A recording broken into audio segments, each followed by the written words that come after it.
Hi, everyone. Welcome back to dinanddaf. This is Elana Stein Hain, and I am excited to be recording from Yerushalayim. Our topic this week relates to something that comes up in Batra, Daf Gimel, and also Daf Chet, namely the mitzvah of redeeming captives, of Pidyon Shvuyim. Obviously, at the time that I'm recording this, which is the summer of 2024, that is a very live issue and a very personal issue for many, many, many people.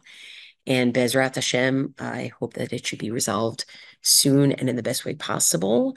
And I would like to offer this shir in the zechut of all of those who are still held captive. May they be returned to their families swiftly and in the best condition possible.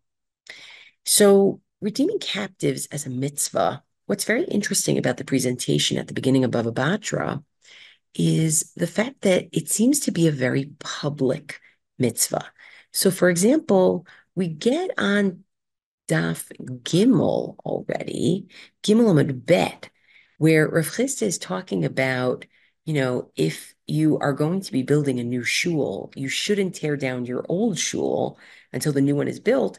And one of the reasons is that you might actually have to use the funding that you've raised for the new shul to do Pidyon Shvuyim, right? So Pidyon Shvuyim does not appear as a private mitzvah for a private individual, which, by the way, is different than the way that Pidyon Shvuyim is presented in Masachet Ketubot between a husband and a wife, where it's a personal, private responsibility of a husband should, God forbid, his wife get taken. It's a personal, private responsibility for him to do Pidyon Shvuyim for her.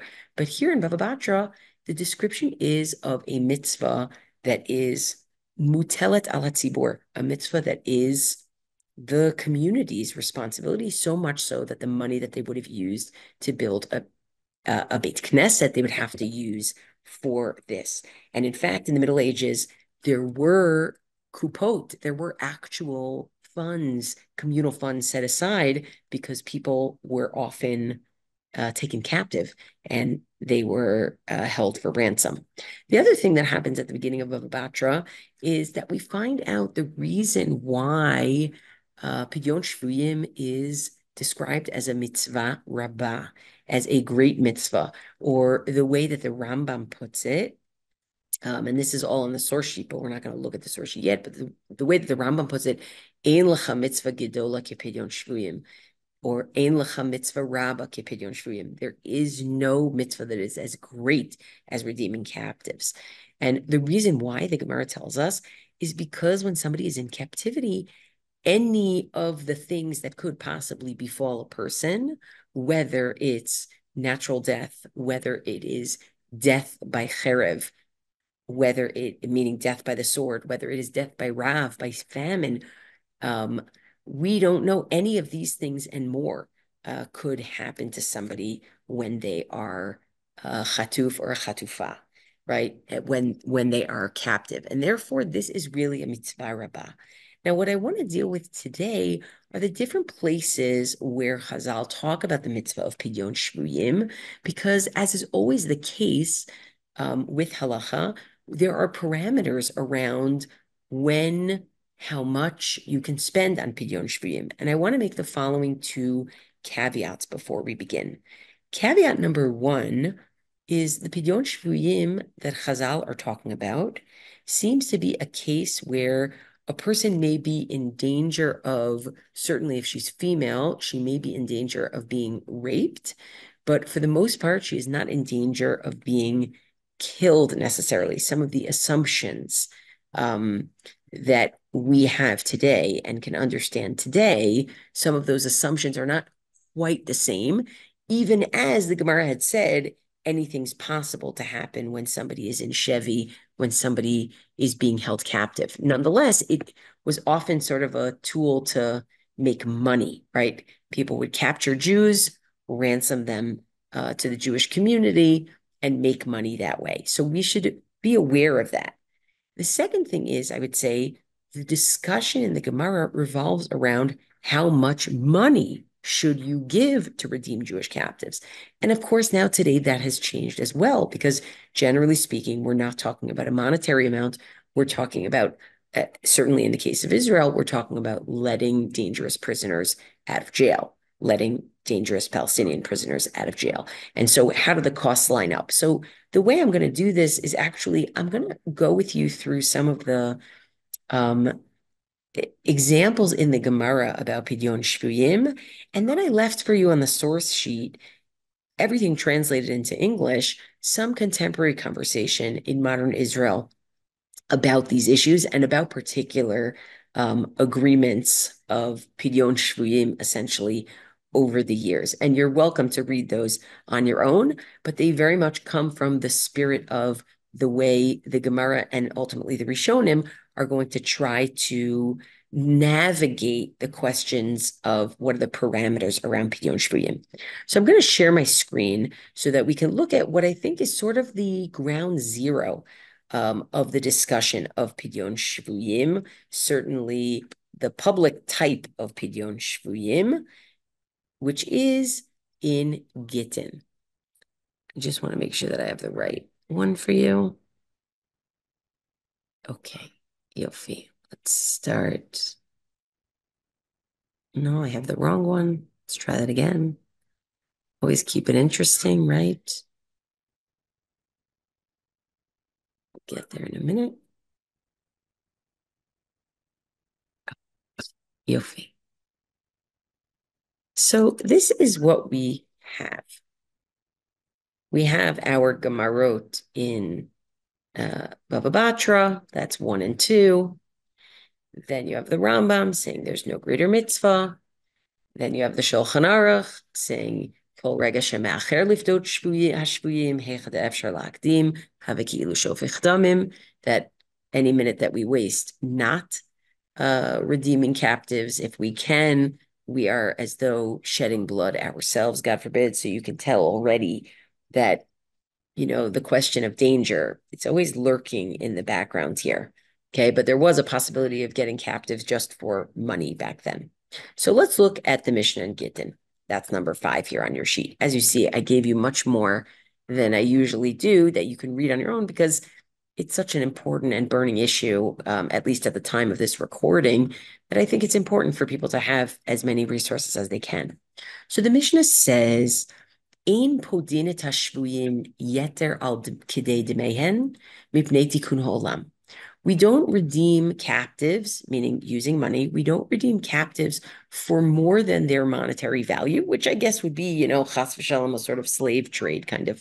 How do you figure out someone's monetary value, right? But we don't redeem them for more for the sake of tikkun olam, for the sake of establishing the world. Now, what do we mean by that? Meaning, it sounds like we would want to redeem them for more, but we don't because of something that clearly is like an affirming, important value. So the Gemara says, Ibailahu, you know, the question was, Hai mipnei tikkun olam, when the Mishnah says, for the sake of the establishment of the world, right? Like we do this in order to establish the world, we put a cap on how much you can spend to save shvuyim, to save captives. Is this mishum dochka ditziburahu? Is this because we don't want the community to have to bear too much of a cost, meaning it's going to bankrupt the community, which, you know, already leaves open the possibility that if there's somebody who's very wealthy who can afford it and it's no problem, or even if it comes from somebody's own funds, right, that it would be fine. Odilma, or maybe it's mishum dilo ligrivu b'leitu tvei.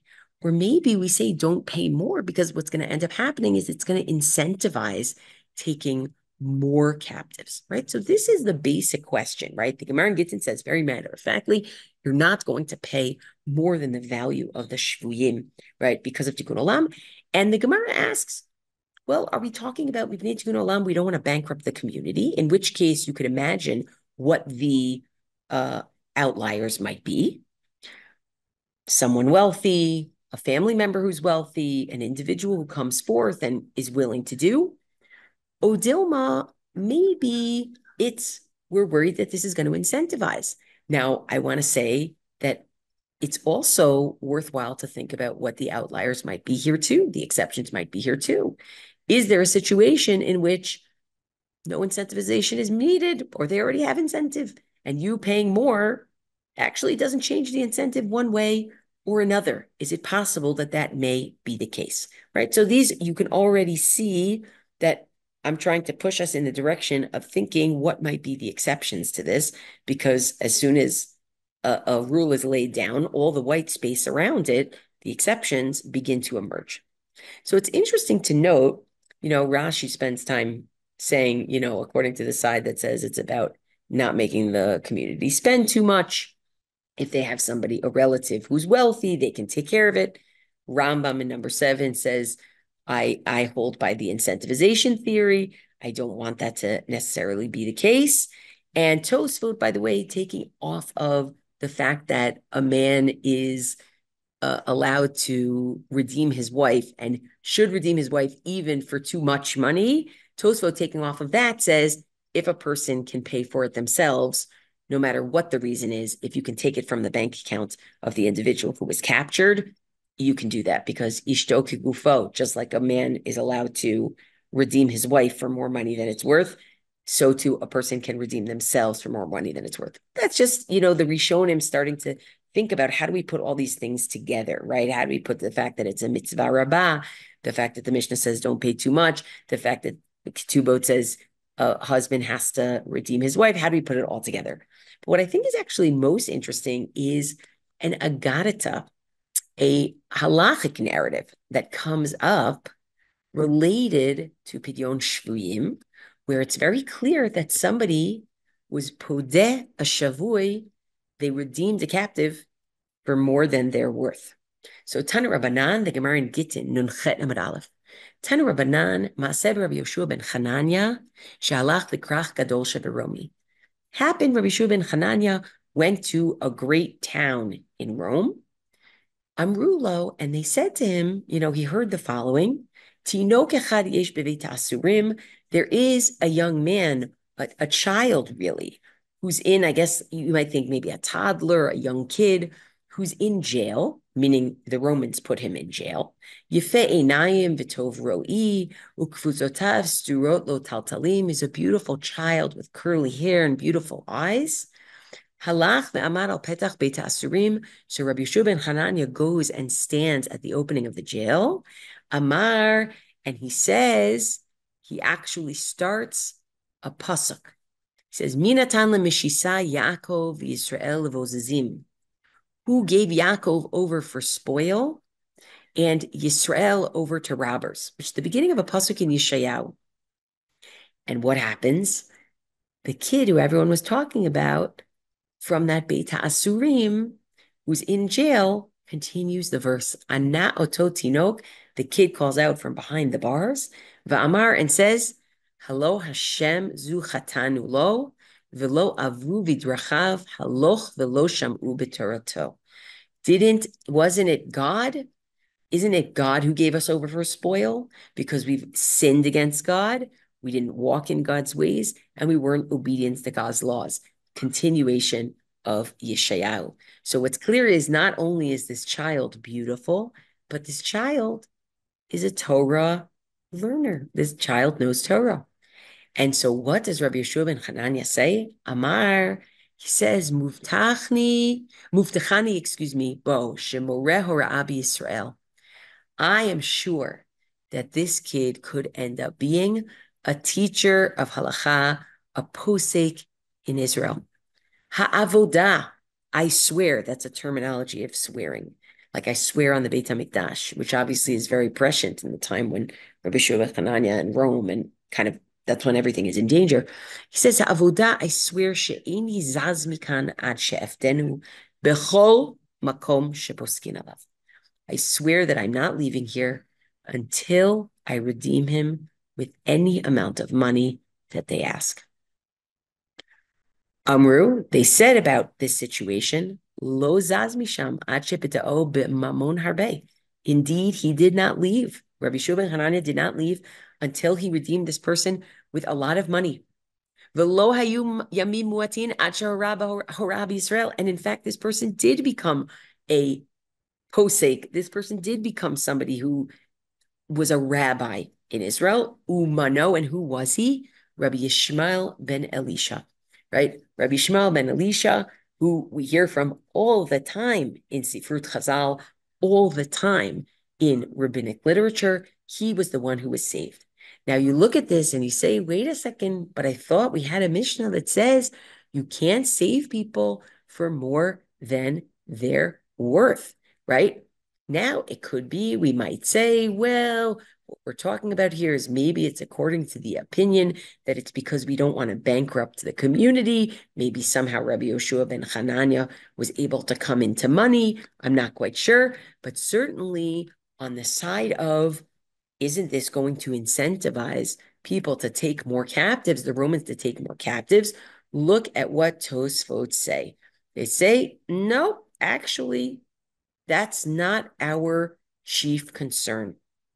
Our chief concern is something else. I keep going to the wrong share. This is what happens when you have too many things open on your computer, which is also a metaphor. We know this. Okay. So Tosfot in Gittin on that same Amud, right? Tosfot in Gittin say, here we go. This is exactly what you need. Oh, yeah, I'm so sorry for people who are watching this that it's like back and forth, back and forth. I'm actually using someone else's computer. That's why this is happening. I'm just not used to the whole thing. So Tosfot say, Kol mamon sheposkin alav, he was willing to pay anything that they asked. Ki ika sakanat nefashot, when there is danger to someone's life, podin shvuyin yeter al kadei demeyan. We definitely redeem captives for more than they're worth. And then Tosfot give another possibility, which is maybe this kid as a prodigy is an exception of his own. Inami, or maybe Mishum de Muflag b'chachma hava, because he was a prodigy. So maybe that's the reason, right? So we have two different categories of exception that have been added here. One category is if there is danger to somebody's life. And another category is there may be certain people who definitely need to be saved. Now, it's, obviously difficult to think about that latter perspective of there are definitely people who need to be saved. But I do think that some of this logic, right, whether it's the worry about danger, sakanat nefashot, or we need to save these people because they need to be saved, right? Like it is a very high priority for us to save them. I think that actually morphs into not just, somebody who's a Torah scholar who's going to be able to bring everybody like continuity of the Jewish people and of Torah, but it also ends up in the contemporary conversation, like applying to chayalim, which is like you can't send somebody to do a job to protect the Jewish people, to protect the state of Israel, and not rescue them when they, God forbid, get taken. And I do wonder when I think about the civilians who were taken from the South on October 7th, I do think about the question of, is it possible that the responsibility to save your citizens, it sort of ends up in this category of these people are kind of essential for the possibility of the continuity of the Jewish state. The top priority has to be Jewish continuity. And what does it mean to have a state of Israel where people can be, God forbid, taken captive and they're not returned, right? So just thinking about how these categories end up being parallel to some of the conversations. Now, the Ramban has a different reason for this exception, right? He's also trying to figure out why is it that the Ramban in Gittin on Daf Mem Hey, the Ramban says, well, actually, I think there's a different reason here. It says, V'yesh lomar, number 10, Bishat Chorban, it was at the time of the destruction. V'leka mishum de igre behu tfei, he wasn't worried about them looking to take more, the Romans taking more captives. Sharei kulam b'shevi halchu, because they were already all captives. Right? So he says, if you can remove the incentive piece, then pay as much as you want. We're already all captives. Now, the conversation today and you'll see it when you look at the contemporary discussion, there are those who say, what incentive do Palestinian terror organizations have to take captives? It's not just the incentive of who are the prisoners that they're going to get in return.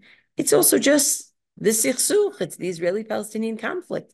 And until you find a remedy to that conflict, be it legal or otherwise, you're not going to be able, there's always, quote unquote, an incentive, Rahman al-Islam. There's always an incentive. So is the prisoner swap doing anything to add to that sense of incentive? It's a very interesting question because I think you can then go even deeper and say, is a certain number of the prisoner swap doing something for the incentive, right? If we're willing to give 3 prisoners, is that less incentivizing than if you're willing to give 1,000 prisoners, let's say? The whole thing is very, very complicated. Then the Ramban adds two answers that we've already seen, right? Inami Rabbi Yeshua David Lagarme hu David. Maybe Rabbi Yeshua is acting on his own. He's using his own money, right? That's fine. And then the Yesharim just on the next line, and some people might say, if there's ever a chashash, there's ever a suspicion, a danger of death, right? You should save them with any money you have. But then the Ramban says, that perspective doesn't make sense to me as an exception to kol shevi kula itnehu bay, because there's always that danger in a situation of somebody who's being held captive. Although, as I mentioned before, there were definitely times in which it was more likely that somebody was taking a Jew as a captive for ransom than that they were necessarily interested in mortally wounding them. But I will say that the chashash of ones, the chashash of rape, has been there from the beginning, right? The conversations in the Gemara, you can see this in the first parak of Ketubot, conversations in the Gemara about women coming back from captivity and the concern that if they had been raped by somebody who is not Jewish, that they would no longer be allowed to marry a Kohen because they're not considered in the proper status, right? So that's always been there. But suffice it to say, what we have here is we have a situation in which, on the one hand, we see from the Gemara that this is a mitzvah rabbah. It's a great mitzvah. We see from the Gemara that this is a mitzvah that takes public funds. And then we see, on the other hand, that this is a mitzvah that the Mishnah suggests has parameters. Why does it have parameters? Because of the danger to a community. They'll go bankrupt, or maybe we would say it today, instead of going bankrupt, we might say the community may become unsafe because of the prisoner swap, or perhaps because of incentivizing further captivity. And what we saw is that within Shas, there is at least one example, besides for a husband redeeming his wife, there is at least one example where somebody goes and redeems for more than the amount. And all the different explanations that are given why that is okay, whether they're doing it for themselves, meaning of their own money, whether they're doing it because actually when we are pretty certain that the person could die, right, we have to save them for quote unquote more than they're worth, or because this is a particular situation of Jewish continuity, and this little boy, Rabbi Shmuel ben Elisha, was somebody who would contribute to Jewish continuity. And how do we actually parallel that today, right? In terms of who should be saved and when, or if there's a situation where there's they don't need, there's no incentivizing. For the Ramban's case, there's no incentivizing because they already took captives. But maybe in the case of the state of Israel, the incentive is the Israeli-Palestinian conflict. Or I should really say the incentive is the Hamas charter to destroy Israel. I shouldn't say it in such a balanced way. But it's not necessarily about what works and what doesn't work. It's just about wreaking havoc and creating chaos. So what I'll say is I would encourage you to take a look at Roman numeral 3, where I give you different approaches and different perspectives on the question of redeeming captives at what cost. And I think it's incredibly powerful to see that the conversation that happens there revolves around, almost in every instance, attempting to find justifications for saving captives at any cost. Those justifications may be, we can't send chayalim out and not save them. They are an extension of ourself. And just like a husband can pay more for a wife, a person can pay more for themselves. They are an extension of who we are, right? And now we would have to say civilians are an extension of who we are. Sakanat nefashot, the danger that people are in. The question of what actually incentivizes, or is the incentive there whether we play a part or not. I think it's really, really significant to see, and especially in the case of Rav Shlomo Goren, he actually changed his opinion once Shvuyim were redeemed. He wrote an addendum to his opinion to add why it is important to quote unquote pay more than the worth of Shvuyim. I'll end with what I started. Vishavu banim ligvulam, Bezrat Hashem, they should all come back, and very soon. And this was recorded in July of 2024. See you next week.